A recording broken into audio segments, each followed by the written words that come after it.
Latest polls show that Washington could become the first state to actually legalize and tax marijuana, and this movement is getting some big name support tonight. Tonight, travel writer and TV host Rick Steves, you've probably heard of him, explained why he's supporting the sale of marijuana to everyone over the age of 21, and he was here in town to do it. KOIN Local 6 reporter Cor Harlan is live at the Vancouver Community Library. And Cor, voters in Washington are really close to making history here, aren't they? That's right. You know, some internal polling here at the campaign, they say that they're polling 57%, 56% in the affirmative on this measure as we head toward Election Day. So there's a lot of wind in the sails in the behind campaign for Initiative 502. And as you mentioned, here at the Community Library tonight, they got a celebrity endorsement of sorts. The campaign to decriminalize possession of less than an ounce of marijuana, tax its sale, and sell it in many respects like at old liquor stores has gained a new celebrity endorsement. A lot of people think, oh, these are a bunch of stoners that are pushing this law, you know, and nobody I'm working with even smokes pot as far as I know. It is not pro-pot. It's the belief that if you want to smoke pot as a responsible adult, that's your civil liberty. International travel guide Rick Steves says he's no pot smoker, not necessarily for pot, but he's against the prohibition of it. He's tired of what he calls the wrong-minded prohibition of marijuana based on a reefer madness propaganda of the 1930s.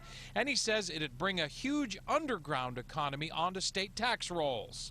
Right now it's a huge economy, but all the money is not being taxed and it's going to, you know, the wrong people who are selling it illegally. It could be a legal economy where it is taxed and it is providing jobs. And when it is taxed, it's also regulated. Taxing marijuana, says Steves, would generate $500 million in new revenue annually.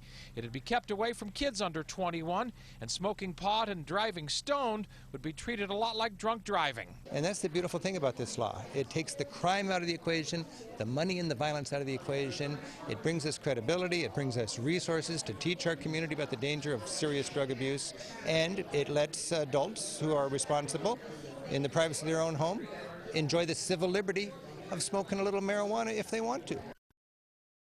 All right, and that's the story here. Now, opposition to 502 has not been terribly well organized. The Washington Association of Sheriffs and Police Chiefs have opposed this measure. They did that last year, but people like the King County Sheriff in Seattle has endorsed the measure, and then something like the Washington Association of Prosecuting Attorneys has really failed to weigh in on this measure. So, Kelly, there's lots of organized support, complete with a lot of good fundraising and some celebrity endorsements, but nothing really in the way of any organized, formal, organized, well-funded opposition to this race. We'll see how it turns out in November.